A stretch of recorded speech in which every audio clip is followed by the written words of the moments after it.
sus Biblias en el libro de Apocalipsis, capítulo 9, versículo 13. Sí, desde el 13 hasta el 18. Dice así: el sexto ángel tocó la trompeta y oí una voz de entre los 4 cuernos del altar de oro que estaba delante de Dios, diciendo al sexto ángel que tenía la trompeta: desata a los 4 ángeles que están atados junto al gran río Éufrates. Y fueron desatados los 4 ángeles que estaban preparados para la hora, día, mes y año, a fin de matar a la tercera parte de los hombres. Y el número de los ejércitos de los jinetes era 200 millones. Yo oí su número. Así vi en visión los caballos y a sus jinetes, los cuales tenían corazas de fuego, de zafiro y de azufre, y las cabezas de los caballos eran como cabezas de leones, y de su boca salía fuego, humo y azufre. Por estas 3 plagas fue muerta la tercera parte de los hombres, por el fuego, el humo y el azufre que salían de su boca. Ahora, he escogido esta porción escritural porque ya ven que la semana pasada empecé a introducirlos a una doctrina que casi no tocamos los cristianos, que es la segunda venida de Cristo. Y les explicaba, en primer lugar, que para que el Señor Jesucristo viniera, ¿verdad?, tenían que cumplirse una situación, que era que Israel, que había sido disperso por todo el planeta por causa de haber rechazado a Jesús, y que el mismo Señor Jesús llegó a decirlo justamente en el capítulo 23 de Mateo. Vamos a verlo. Mateo 23, en el versículo 37 al 39, dice: Jerusalén, Jerusalén, que matas a los profetas y apedreas a los que te son enviados, ¿cuántas veces quise juntar a tus hijos como la gallina junta sus polluelos debajo de las alas y no quisiste? He aquí vuestra casa os es dejada desierta. Pero lo que os digo es que desde ahora no me veréis hasta que digáis: bendito el que viene en el nombre del Señor. Hasta que digáis: bendito el que viene en el nombre del Señor. Esas palabras las dijeron los discípulos cuando iban entrando a Jerusalén, pero Israel, el pueblo en general, no, solo sus discípulos, ¿verdad? Sin embargo, él dijo: bueno, ya no me van a ver más, y la casa va a quedar desierta. Ya les había dicho que iban a caer, iban a sitiarlos con baluarte y los iban a destruir junto con sus hijos, y que no quedaría piedra sobre piedra que no fuera derribada. Todo esto lo vimos la semana pasada, ¿sí? Sin embargo, después podemos nosotros leer en la palabra de Dios palabras que aseguraban no solo que iba a ser disperso por todo el planeta, lo cual se llevó a cabo durante 2000 años de dispersión prácticamente. Pero el Señor es fiel, y el Señor le había prometido, y yo quiero que vayan ustedes al libro de Jeremías capítulo 30, versículos 3 y luego el 10 y el 11. Él iba a cumplir lo que había dicho, que los iba a regresar a su tierra. Yo quiero que lo veamos. Dice en el capítulo 30 de Jeremías, versículo 3: porque he aquí que vienen días, dice Jehová, en que haré volver a los cautivos de mi pueblo Israel y Judá, ha dicho Jehová, y los traeré a la tierra que di a sus padres, y la disfrutarán. Tú pues, ya a ver si dice el 10: siervo mío Jacob, no temas, dice Jehová, ni te atemorices, Israel, porque he aquí que yo soy el que te salvo de lejos, a ti y a tu descendencia, de la tierra de cautividad. Y Jacob volverá, descansará y vivirá tranquilo, no habrá quien le espante. Porque yo estoy contigo para salvarte, dice Jehová, y destruiré a todas las naciones entre las cuales te esparcí, pero a ti no te destruiré, sino que te castigaré con justicia, de ninguna manera te dejaré sin castigo. O sea, las razones de su dispersión eran el castigo de que ellos se hicieron acreedores por rechazar a Jesús. Sin embargo, Él les prometió traerlos de nuevo a su tierra. Lo que aconteció, les dije la semana pasada, ¿en qué año? 1948. En 1948 les dije que estalló la guerra al día siguiente, cuando se declaró oficial el nacimiento de Israel. Y luego en el 53 estalla otra guerra, y luego el 67, cuando recuperan la ciudad de Jerusalén, y dijeron: no hemos vuelto para no volver a salir de allí. Y el 73, la famosa guerra de Yom Kippur, donde 10 naciones los atacan, sin embargo son vencidas por Israel, porque pues simple y sencillamente no pueden con ella mientras Dios esté a su lado. Sin embargo, en todo caso, he escogido esta otra porción que dice: desata a los 4 ángeles que están atados junto al río Eufrates, porque ustedes saben, los que hemos estudiado un poco la palabra, que cada nación tiene un ángel maligno, un principado sobre él que gobierna detrás de cada nación. México tiene uno, ¿sí? Estados Unidos tiene otro. Todas las naciones tienen un príncipe.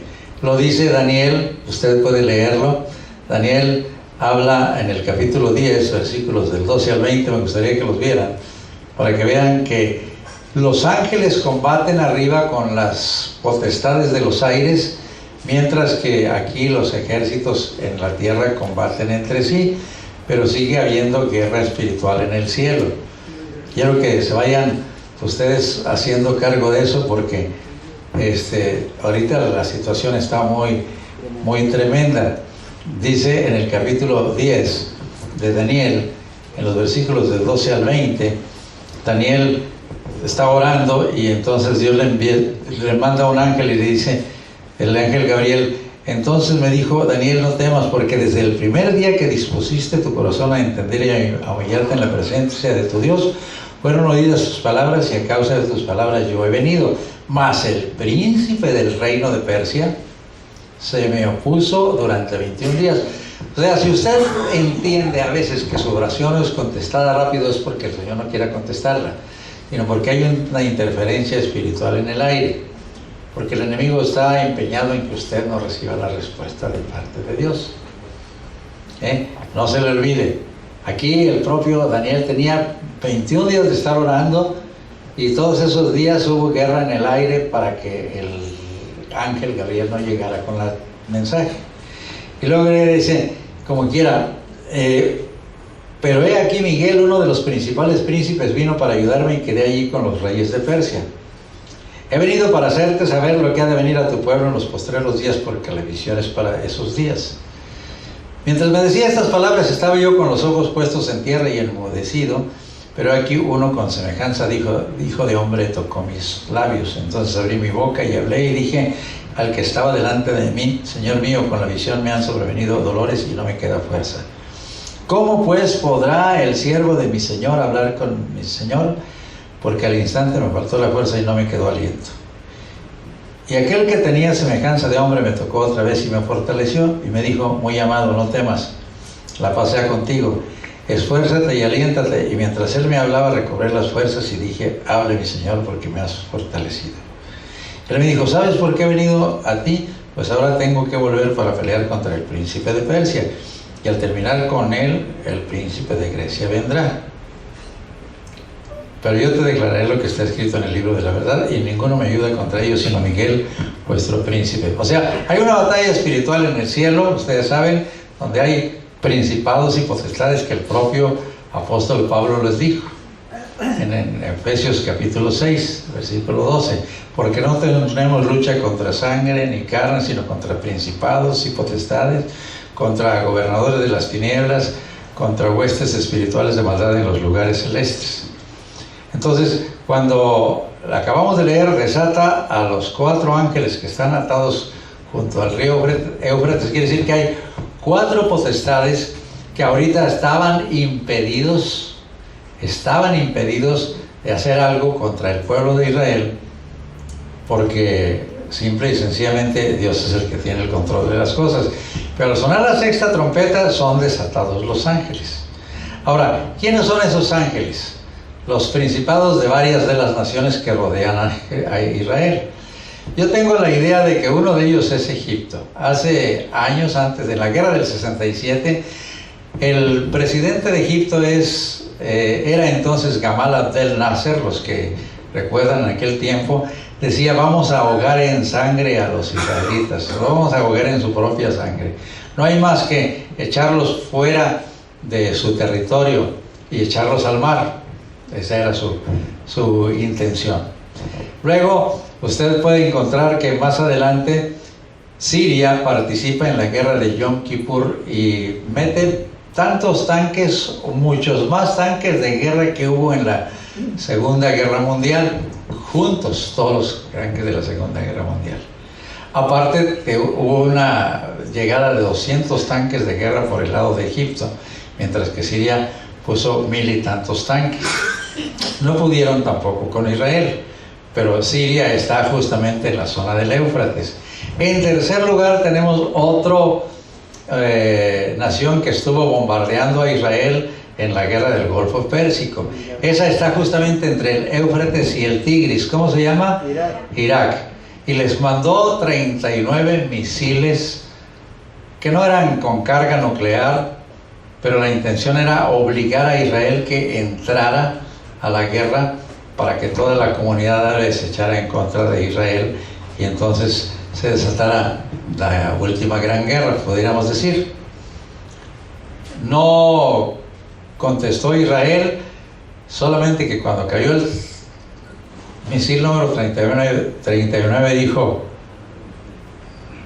si un misil más cae, Bagdad y Damasco van a desaparecer. Y entonces dejaron de disparar, porque Damasco es la capital de Siria y Bagdad es la capital de Irak. Ellos sabían que tenían el poder destructor para acabar con Bagdad y Damasco en una forma completa. El cuarto ángel que quiero mencionar es Irán. Ahorita Irán está enriqueciendo uranio para fabricar bombas nucleares, ¿sí? Y en todo caso, él está diciendo: hay que borrar a Israel del mapa. Les decía la semana pasada que uno de los lugares que es más codiciado es Jerusalén. Parece que ha cambiado como 40 veces de manos desde la época en que se menciona por primera vez en el capítulo 14 de Génesis, Salem, de donde era Melquisedec, el rey, ¿sí? Hasta después que fue no solo en manos de los jebuseos a la conquista David por medio de Joab, y luego ya ustedes pueden leer toda la historia si la leen, las cruzadas y todo eso. Siempre estuvo cambiando Israel de manos, ¿sí? Aparte de la vez que estuvo bajo el poder de Babilonia, y luego bajo el poder de Persia, y luego bajo el poder de Grecia, y luego bajo el poder de Roma. ¿Por qué es tan codiciada Jerusalén? Pues yo creo que ahí nació la humanidad. Ahí está el monte santo de Dios. Ahí fue creado el mismo Satanás y fue el que codició ese lugar y lo sigue codiciando. Si quieren oír un poquito más de esto en cuanto a Satanás, que fue creado en el huerto de Edén, vengan a la enseñanza sobre guerra espiritual. Pero ahorita lo importante es que usted sepa que la situación está muy tremenda en el Medio Oriente. Ahora, ¿por qué yo estoy hablando tanto de esto? Porque estos son señales de que el Señor está acercándose. La venida del Señor está muy cercana a nosotros, les decía, ¿sí? Quiero que se fijen. Ya Israel tiene desde 48 a la fecha, ¿cuántos años en su territorio? 66 años. Por lo tanto, la Biblia dice que no pasaría esa generación, sino que todas estas cosas fueron cumplidas. Por lo pronto, Mahmoud Ahmadinejad, el presidente de Irán, está diciendo que hay que borrar a Israel del mapa. Ahora, volviendo a la cuestión de esto, ¿cómo va a suceder? Yo quisiera que viéramos otro texto que para mí es muy importante, y lo vamos a ver más adelante, Bueno, por lo pronto de Apocalipsis 9, 18, dice una cosa muy, muy impresionante, que iban a ser, ¿qué?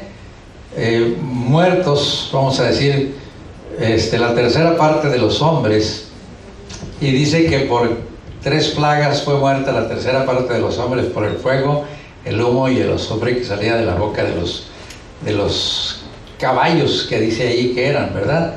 Pero ahí no hay tal cosa como caballos, era una visión simplemente, aquí son máquinas de guerra.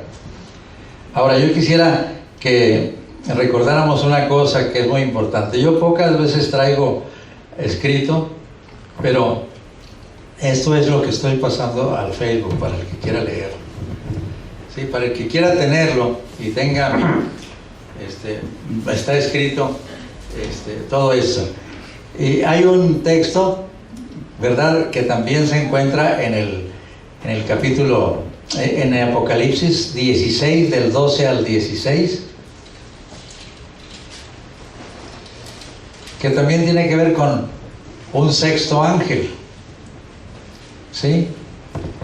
16, ¿sí?, del 12 al 16. Dice así: el sexto ángel derramó su copa sobre el gran río Éufrates y el agua de este se secó para que estuviese preparado el camino a los reyes del oriente. Y vi salir de la boca del dragón y de la boca de la bestia y de la boca del falso profeta 3 espíritus inmundos a manera de ranas, pues son espíritus de demonios que hacen señales, y van a los reyes de la tierra en todo el mundo para reunirlos a la batalla de aquel gran día del Dios Todopoderoso. Y aquí yo vengo como ladrón, bienaventurado el que vela y guarda sus ropas para que no ande desnudo y vean su vergüenza. Y los reunió en el lugar que en hebreo se llama Armagedón. Ahora, la palabra Armagedón se refiere a una zona que es como unos 300 kilómetros, a la redonda de Israel, un valle donde el lugar se llama Megiddo, y ahí se pueden concentrar muchas tropas para realmente rodear a Jerusalén, ¿sí?, para destruirla. Entonces, quisiera que entendiéramos que esa batalla de Armagedón es una batalla de carácter de guerra nuclear. Nosotros no siempre entendemos estos conceptos de la guerra nuclear, pero es bueno que entendamos esto porque, en primer lugar, las armas convencionales de aquella época, que se usaban espadas y que había caballos y que había espadas y que había flechas y que había todo eso, no sirven para gran cosa ahorita contra las armas de fuego. Bueno, ahora las otras armas de fuego tampoco van a servir para gran cosa contra las armas nucleares. Y quiero que recuerden exactamente, dentro de 3 días se celebra, o por lo menos se conmemora, la primera bomba que arrojaron sobre una ciudad japonesa donde murieron 130,000 personas. La primera bomba nuclear, primera bomba atómica, ¿sí?, fue explosionada en el desierto de Nuevo México, en Alamogordo, una base militar que tenían allí, y era como de 20 megatones. Para que tengan una idea, la explosión nuclear de una bomba de 20 megatones destruye, es la capacidad de explosión de 20,000 toneladas de dinamita. 20,000 toneladas de dinamita. Para que tengan una idea, 3 kilos de dinamita aquí puede volar este asunto y nos quedamos nosotros todos mutilados o muertos. Estoy hablando de 3 kilos. 1 tonelada son 1,000 kilos. 1 kilotón son 1,000,000 de kilos. 20 kilotones son 20 millones de kilos de dinamita. El poder explosivo es brutal, ¿verdad? Entonces, la de Hiroshima creo que era, y curiosamente la forma en que los norteamericanos llaman a sus artefactos, ¿no? La primera que arrojaron en Hiroshima le decían Little Boy, muchachito, ¿sí? Un muchachito que tuvo un poder destructivo como para matar a 130,000 personas. claro, incluso cuando estaban haciendo ¿cómo se llama? Experimentos, y estaban haciendo los cálculos, se dice que una de las veces Robert Oppenheimer, que fue uno de los que la fabricaron, se quedó conmocionado porque estaba viendo un modelo matemático para el fin del mundo. En una explosión de fusión, el nitrógeno de la atmósfera que rodea la Tierra y en consecuencia todo el planeta podía encenderse. Entonces Oppenheimer suspendió las sesiones y posteriormente le dijo a un doctor llamado Arthur Holly Compton, otro de los experimentadores: mejor es ser esclavo bajo la bota nazi que correr el telón final de la humanidad. No sucedió, controlaron la explosión ahí en el desierto de Alamogordo, en el Alamogordo, Nuevo México. No pasó más que la explosión, estaban a muchos kilómetros, ¿sí? Es básicamente que el átomo, que era supuestamente la partícula más pequeña de la materia, muchos pensaban que ya no se podía dividir en más partículas, ¿sí? De hecho, átomo quiere decir indivisible, pues la lograron dividir en lo que ustedes conocen ahora como protones, neutrones y electrones, ¿sí? No vamos a explicar aquí despacio, pero a partir de entonces ellos, en lugar de utilizarlo para producir energía para la paz, como las plantas nucleares que ahorita hay en Francia, que hay en muchas partes del planeta, pero para producir energía en la nación, que por cierto son peligrosas también, los usaron para destrucción, ¿sí? Y son de las más pequeñas. La segunda, que el 9 de agosto es lanzada, dijimos, el 6 de agosto fue lanzada la de Hiroshima y mata 130,000 personas, así. Y luego el 9 de agosto cae otra en Nagasaki y le decían Fat Man. ¿Qué dice el little boy? Muchachito, ¿no? Niño pequeño, ¿no? Fat Man, ¿qué quiere decir? Hombre gordo, ¿no? Era más grande. Sin embargo, mató 40,000 nada más, porque yo creo que la población era más pequeña o falló el disparo en cierta zona y no mató tanta gente. Pero quiero decirles esto porque ya está esa posibilidad destructiva en las manos del hombre en una forma por demás monstruosa, ¿sí? Yo quisiera que tratáramos de entender esto porque en realidad nosotros no siempre captamos la gravedad del momento, ¿sí? Entonces yo quisiera que entendiéramos la energía nuclear, ¿sí? Se produce, dijimos, por la fusión de los elementos pesados, uranio, y elementos ligeros, hidrógeno, acompañados de una pérdida de masa. Es decir, se libera la energía y se va desapareciendo la masa, ¿sí? Entonces puede tener diversas aplicaciones en la producción de electricidad para uso industrial o médico.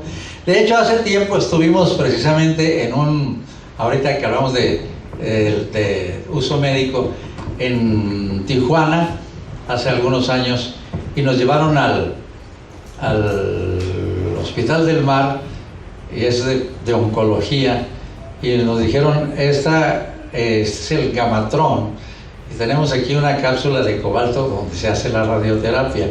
Es de este tamaño la cápsula de cobalto, cuesta $24,000. ¿Cuánto dura? ¿Quién sabe? Lo que sí sé es así de pequeñita, valía $24,000, pero era radiación nuclear para deshacer los tumores del cuerpo, de los que tenían cáncer, ¿sí? Entonces se puede usar para la industria, sí, se puede usar para la medicina también, cuando su interés es civil y pacífico. Sin embargo, ahora se ha usado más ¿para qué? Para destruir. Y les voy a dar algunos datos para que tengan una idea de que el panorama es tremendo.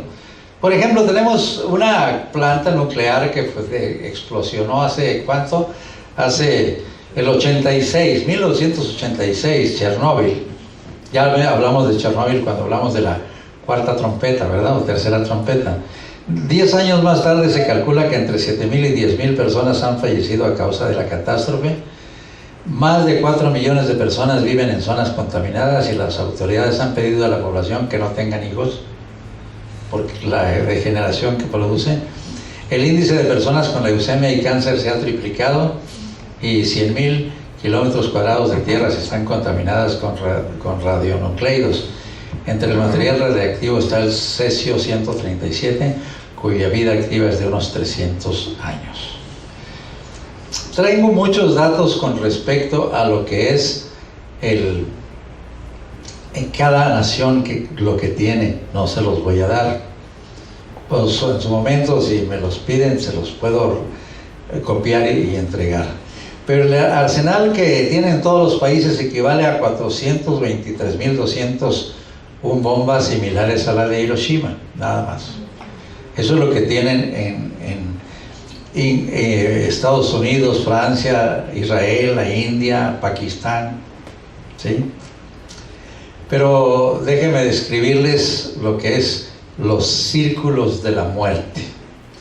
Los especialistas han determinado los efectos inmediatos sobre la población trazando círculos a partir del punto donde hace explosión la bomba.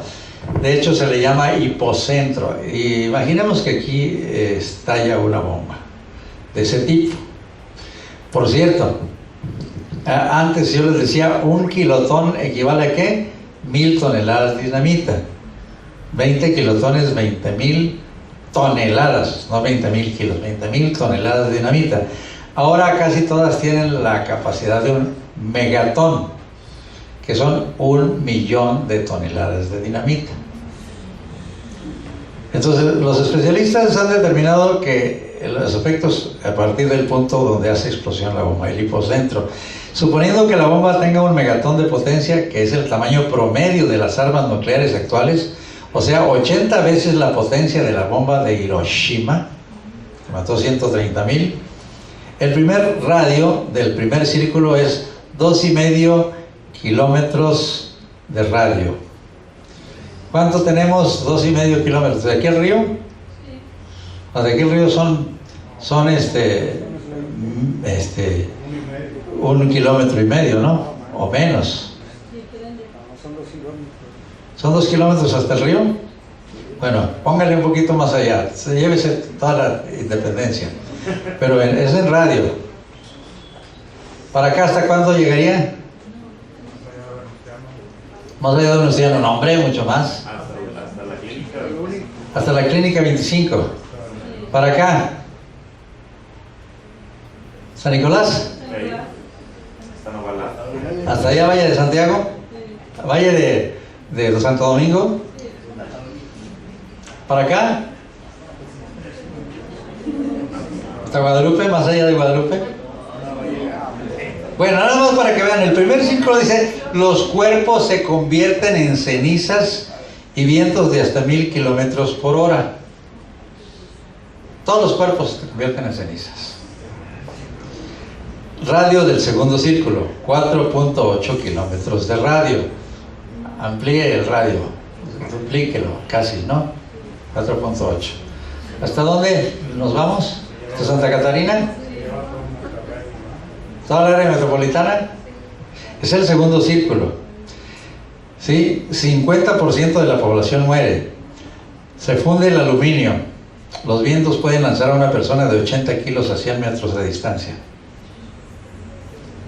¿Sí? No crea que porque está pesadito no lo va a aventar a una cuadra. Vámonos, allá va el gordito. Radio del tercer círculo, 7.2 kilómetros de radio. ¿Hasta dónde tenemos 7 kilómetros y medio? Punto 2. ¿Hasta allá, hasta Escobedo? Vayan pensando, porque se funde el asfalto y la madera arde totalmente. 20% de los edificios se incendian, los sobrevivientes quedan ciegos o sordos. 8.2 kilómetros de radio, más allá. Las casas de ladrillo son destruidas, la ropa se incendia, las personas sufren quemaduras de tercer grado. Radio del quinto círculo, 10 kilómetros de radio. Los tejados de las casas vuelan. El 5% de la población muere instantáneamente, el 45% queda herida, el nylon de la ropa se funde. Radio del sexto círculo, 14.2 kilómetros de radio. Los cristales son levantados y lanzados a 150 kilómetros por hora. El 20% de la población sufre quemaduras de tercer grado. Nada más. Ahora, ¿por qué menciono esto? Porque esto es posible. Y están preparados las naciones para hacerse daño. Ya están amenazando a Israel con borrarlo del mapa.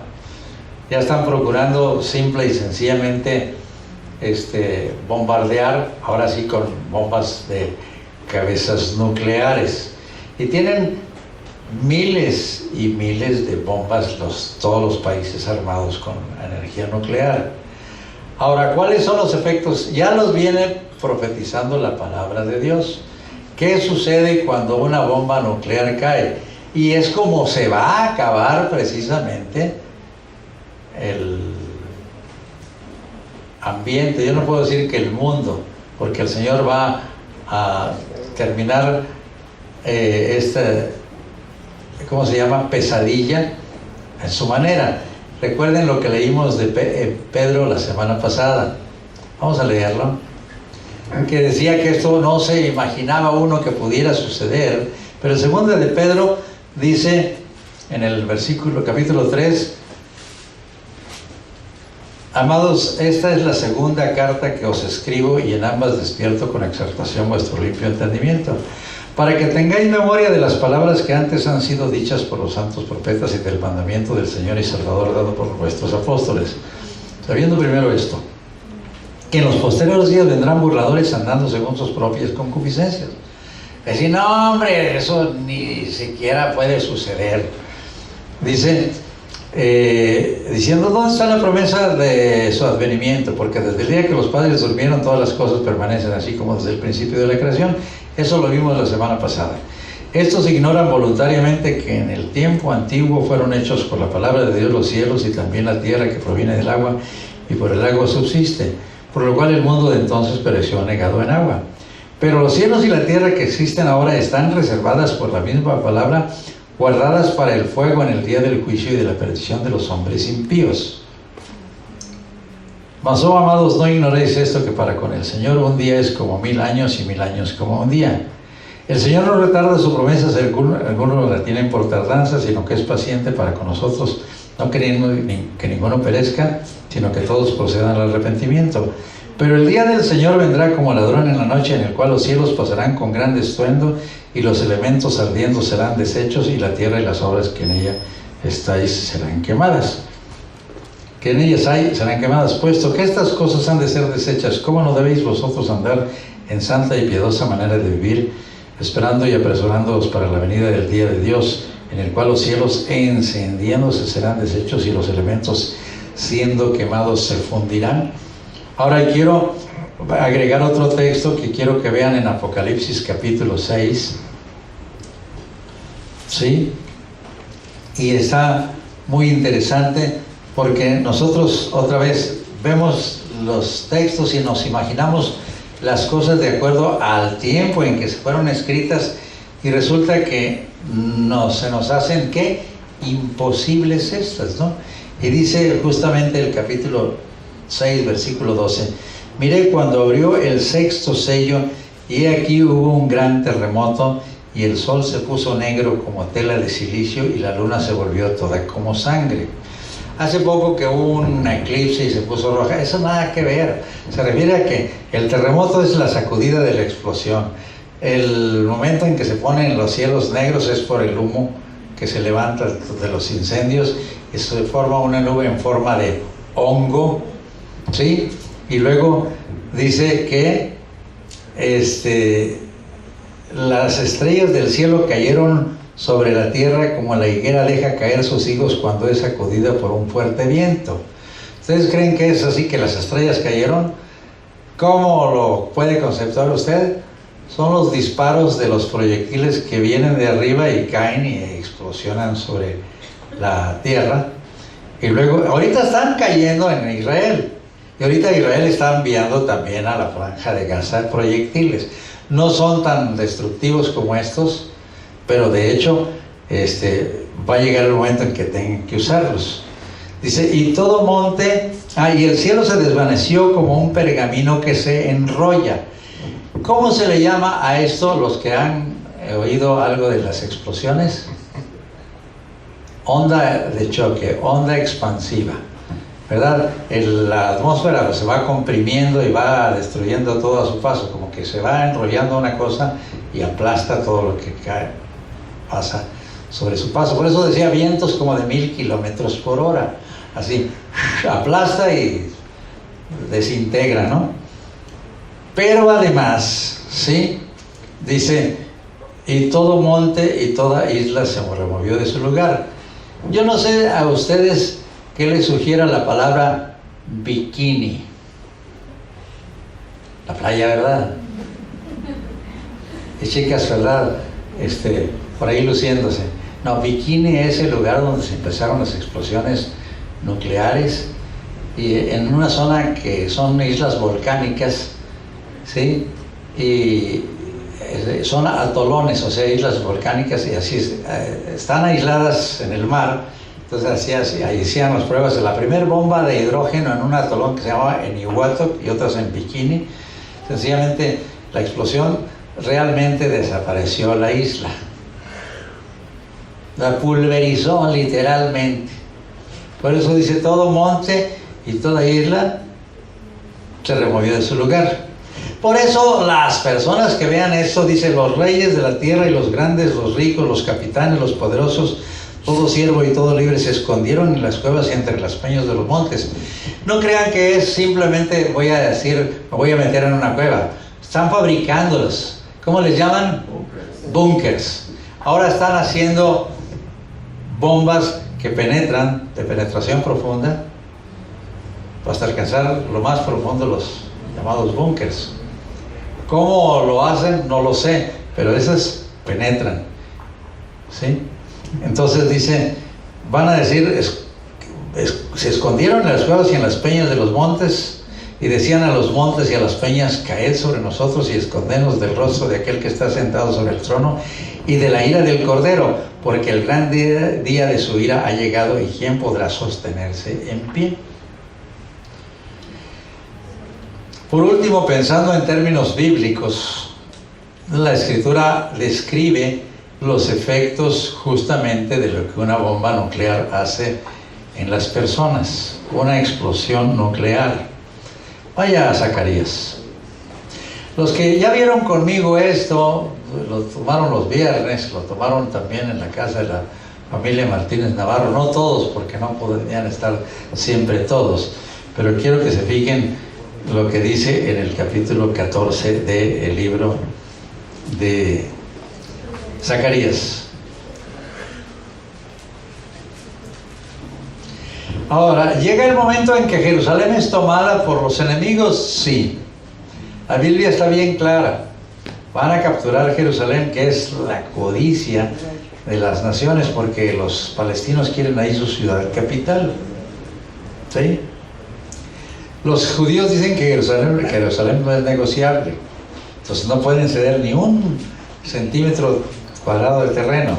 Sin embargo, dice aquí, el día de Jehová viene, y en medio de ti, 14, serán repartidos tus despojos, porque yo reuniré a todas las naciones para combatir contra Jerusalén, y la ciudad será tomada, y serán saqueadas las casas y violadas las mujeres, y la mitad de la ciudad irá en cautiverio, mas el resto del pueblo no será cortado de la ciudad.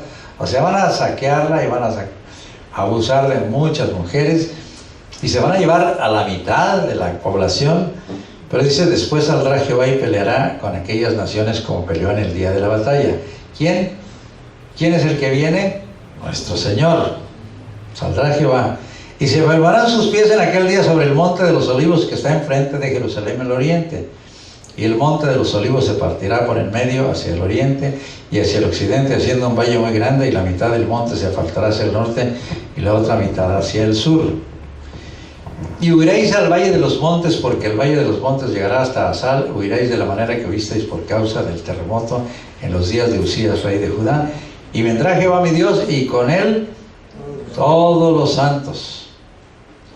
Y acontecerá que en ese día no habrá luz clara ni oscura. Será un día el cual es conocido de Jehová, que no será ni día ni noche, porque sucederá que al caer la tarde habrá luz.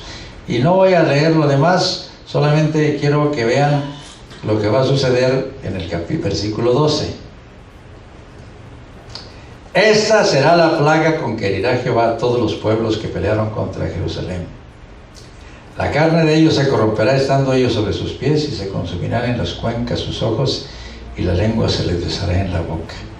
Ese es el efecto de la radiación nuclear, ¿sí?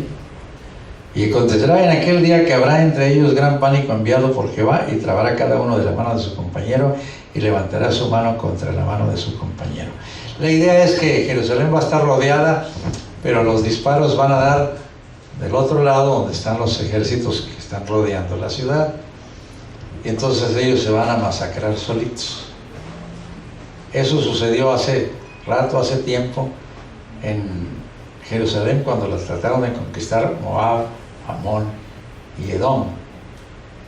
Se destruyeron los 3 ejércitos confederados, pero ahorita no van a ser 3, van a ser quizás todas las naciones árabes que puedan proponérselo, ¿sí? Puede tener a Siria, Irak, Egipto, Irán, Arabia Saudita.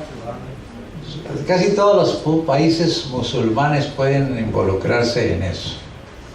No crean que es cualquier cosa. El Señor va a venir, y va a venir precisamente para rescatar a su pueblo. Es entonces cuando ellos van a decir: bendito el que viene en el nombre del Señor. Y se van a dar cuenta que justamente era el que rechazaron, porque dice que hay otra escritura que dice: y mirarán al que traspasaron, y harán llanto sobre él. Aquí viene en el capítulo 12 de Zacarías, dice en el versículo 10 del capítulo 12, en el 9, dice: y en aquel día yo procuraré destruir a todas las naciones que vinieren contra Jerusalén, y derramaré sobre la casa de David, sobre los moradores de Jerusalén, espíritu de gracia y de oración, y mirarán a mí a quien traspasaron. Ustedes pueden recordar que a Jesús lo clavaron con una lanza en el costado que le traspasó, ¿sí? Dice: y llorarán como se llora por hijo unigénito, afligiéndose por él como quien se aflige por el primogénito. Y en aquel día habrá gran llanto en Jerusalén, como el llanto de Hadad Rimón en el valle de Megiddo. Es el lugar donde dije que se iban a juntar las naciones. Y van a lamentar porque ellos habían rechazado justamente a aquel que ahora los está salvando, ¿sí? Les leí Oseas la semana pasada también, y con esto quiero que se les quede bien grabado lo que tenemos que estar ahorita pendientes de hacer. El Señor se va, el Señor no puede mantenerse aquí porque su pueblo lo rechaza, y se va a su lugar. Y en Oseas capítulo